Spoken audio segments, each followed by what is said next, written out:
Well, hello and welcome back. And this is the final lesson in the 21 Irrefutable Laws of Leadership course that we've offered here. And, this isn't our course. This belongs to John Maxwell. He's done, decades of research and study as a Christian and as a businessman to discover these, what he calls 21 laws of leadership. Irrefutable laws of leadership. But they're all compiled together. It really gives you a great perspective on leadership in a nutshell. There's 21 laws, and not everyone, as we've said in some of the lessons, not everyone is going to be good in all of them. In fact, you're probably only going to be good in a few of them, or, talented, I should say, in a few of them. I know that I'm not in very many of them. I have, I think we all have bits and pieces of each of them, but we're stronger in some areas. One person's stronger in one area than another person and stuff. So don't get disappointed. Don't get discouraged by, if you are not strong in any particular one law. Just take it with a grain of salt and know that God is with you. God is directing your steps, and He's going to give you the understanding and the knowledge and the wisdom when it comes time. Jesus told His disciples, don't worry about what you say, when you're put on the spot, basically. I'll give you the words to speak. It'll be given to you. So, that's my faith in my leadership abilities, and I don't think much of myself as a leader because I honestly I would rather sit at the back of the class. I'm that kind of person. I don't like being up front, although I do so much up front. I was a performer for many years, so I was on stage alone for many years, and it kind of creeps me out, to be honest with you. But it was one of the things that I did to get over that fear, which helps me in my public speaking. It helps me be able to preach from a pulpit and to be able to speak to groups and things like that. But again, my shyness is put on a back burner from time to time, but most of the time I really like to be quiet and not really put in on the spotlight. Anyway, let's get back to the final lesson that we're working on. Lesson number 21 is the law of legacy. Are you going to leave a legacy? The law of legacy says a leader's lasting value is measured by succession. Max Decree said, succession is one of the key responsibilities of leadership. Let's take a look at a relay race to help us understand what we mean by legacy. In a relay race, there is a baton that is handed to the first runner. That runner at the start takes off running as best they can until they meet up with their partner runner. The first runner passes the baton off to the second runner, and then the second runner completes the race. When the baton is passed off, this is called the exchange. The race is won or lost based solely on the exchange. The coaches spend most of their time training their runners how to hand off that baton as quickly as they can. Before and after the exchange, the runners are running for themselves. They're trying to be the fastest and best during their run. But when the exchange happens, they're no longer running for themselves, they're running for someone else.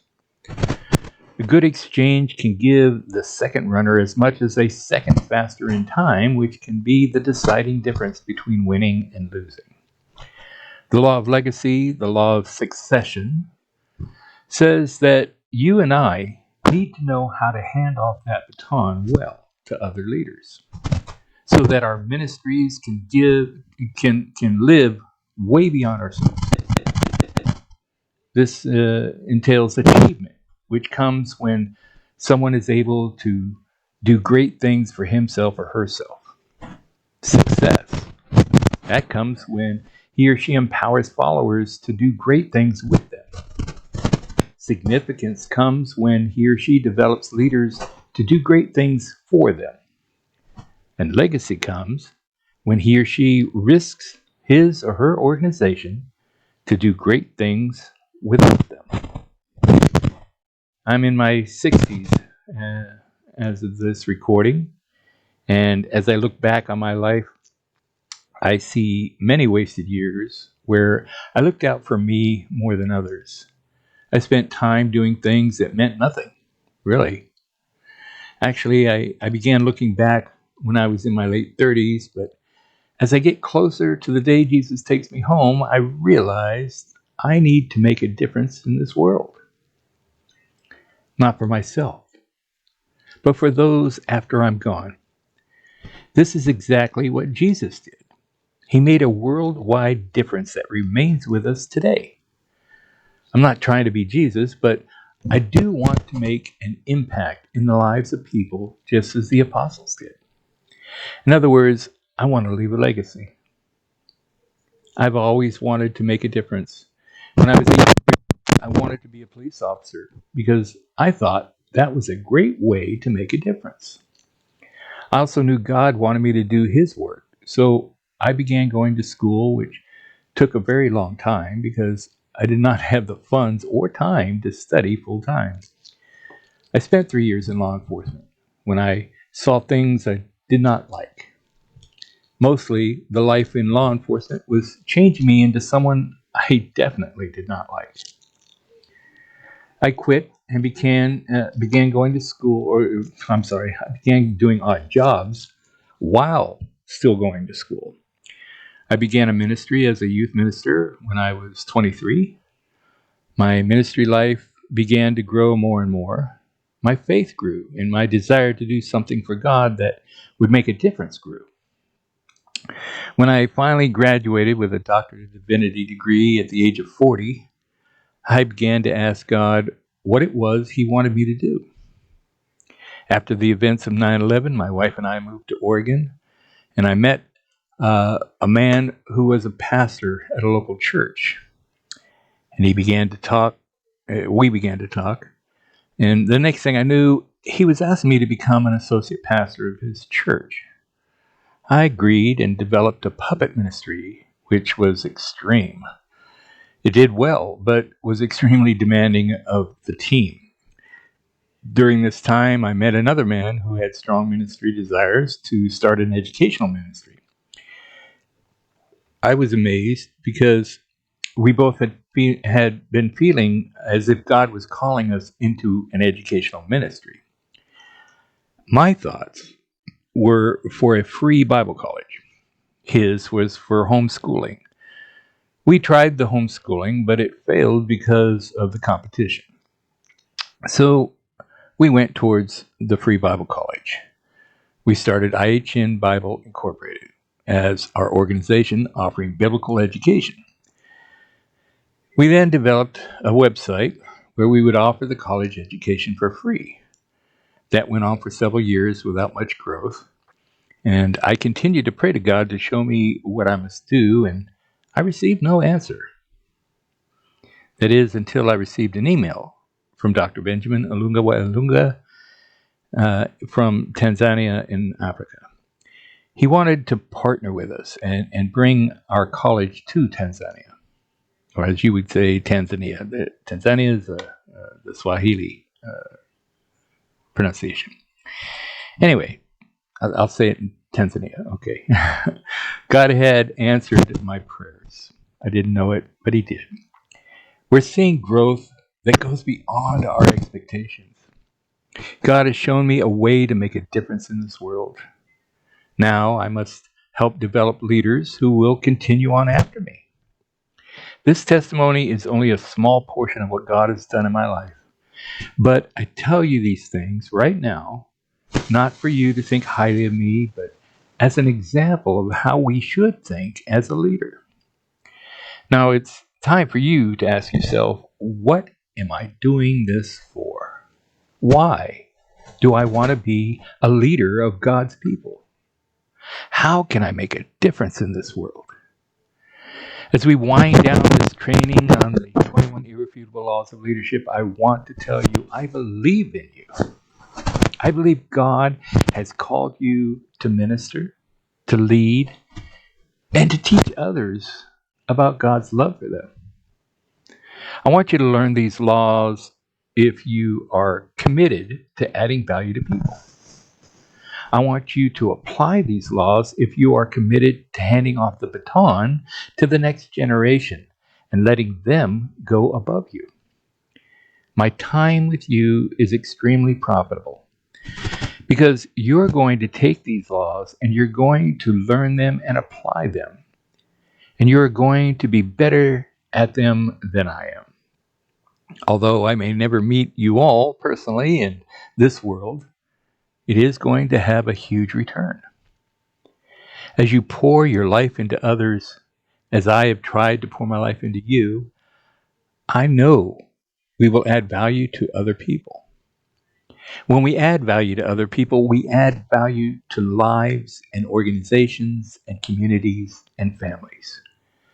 That's a good bottom line and worth my time and effort to make a difference that matters in your lives. I really, truly hope that this has made a difference in your lives. I pray continuously for my organization to continue to grow without me. And it does. It got to the point where I actually handed the presidency of the college off to Dr. Benjamin. And he's just doing wonders. As of this recording, we have over 27 branches of IHN Bible College around the world, mostly in Africa, but we have them in Canada, England, Australia, Northern India, Pakistan, and some other places that I don't recall. But it's been amazing. And this is all because I wanted to make a difference. And I asked God to help me out. And, like I said, I'm getting older, and eventually I will die of old age, as we all do. And I just pray that after that day, or even before then, actually, that people will continue as leaders to grow the ministry, not only my ministry, but their own ministry, and help teach others to become better leaders, strong, powerful, faithful leaders, not leaders who seek their own selves, their own lives. When I see a leader who wears a lot of jewelry and fancy clothes and fancy cars, it makes me wonder, why are they doing it? When I see a pastor running a church that has no outreach ministry and doesn't do anything for the community and just caters to their own congregation, I see a dying church. And it scares me. So I hope that you become that strong, influential leader and help others to become so also. Until next time in some of our other courses, this is Dr. Thomas Moore saying good luck, God bless, and I love each and every one of you.